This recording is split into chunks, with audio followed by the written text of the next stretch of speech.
संदर्भात बोलण्यासाठी आपल्यासोबत ज्येष्ठ पत्रकार Ashok Wankhede sir phone line वरून जोडले गेलेले आहेत। अशोक वानखेडे सर, ही ताजलँड एंड मधली भेट एक नवं वळण देईल? गेल्या काही काळात ज्या काही चर्चा सुरू होत्या त्या पार्श्वभूमीवर ही भेट काही एक वेगळं वळण देऊ शकते? वळण नाही, मला वाटतं अजून हे फक्त प्रेशर टॅक्टिक्स आहेत। राज ठाकरे म्हणजे बघा, महाराष्ट्राच्या राजकारणाचं मजा किती आहे। राज ठाकरेकडे काय आहे? नाही आमदार ना खासदार, पण राज ठाकरे असा एक वेटेज सेक्टर झालाय की शिवसेना किंवा शिवसेनेला पण उद्धव ठाकरे पण इंटरेस्टेड आहेत त्यांच्यात, बीजेपी पण इंटरेस्टेड आहे त्यांच्यात, आणि राज ठाकरे फक्त न्यूज मध्ये आहेत लगातार। आणि आता मी ऐकत होतो, विश्वसनीयता राहिली कुठे महाराष्ट्राच्या राजकारणात? कोण कोणासोबत कधी जाईल, कोण कोणाच्या पार्टीत कधी खंजीर खुपसेल, आता ह्या काही गोष्टी ब्रेकिंग न्यूज राहिल्याच नाही। हा मात्र साधारण बातमी आहे की आता त्यांनी त्याला सोडून त्याला जॉईन झाला, कारण नैतिकता आणि विचारधारा या दोन्ही गोष्टी आपल्या महाराष्ट्राच्या राजकारणात संपलेल्या आहेत।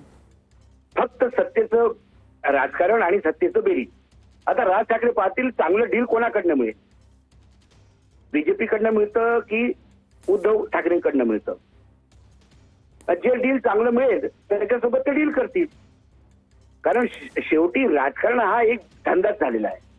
हे गोरगरिबांसाठी, शेतकऱ्यांसाठी, अंतिम व्यक्तीसाठी, दलित वगैरे हे सगळं फक्त भाषणात असतं।